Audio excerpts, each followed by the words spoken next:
ধনী জেলা। আসলে নোয়াখালীর মানুষের কলিজাটাও ধনী।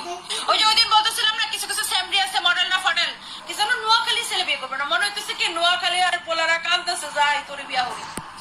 আমি যেখানে যাই মানুষের এত রেসপন্স পাই, মানুষের এত ভালোবাসা পাই, সেটা বরিশাল হোক আর নোয়াখালীর মানুষ হোক।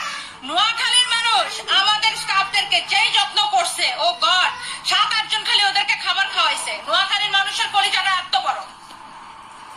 সব এলাকার মানুষই আমাদের জন্য অনেক কিছু নিয়ে আসে। আমরা কখনো কাউকে বলি না যে কিছু নিয়ে আসেন, আমরা উল্টা আরো করি যে আপু কেন নিয়ে আসেন, কেন নিয়ে আসেন।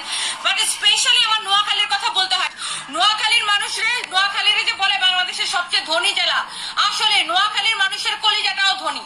নোয়াখালীর মানুষ আমার স্টাফদেরকে যে যত্ন করছে, আমি তখন লন্ডনে ছিলাম, নোয়াখালীর 7 থেকে 8 জন আপু আমার স্টাফদেরকে লাঞ্চ খাওয়াইছে, ডিনার খাওয়াইছে। নোয়াখালীর মানুষের কলিজাটা এত বড়।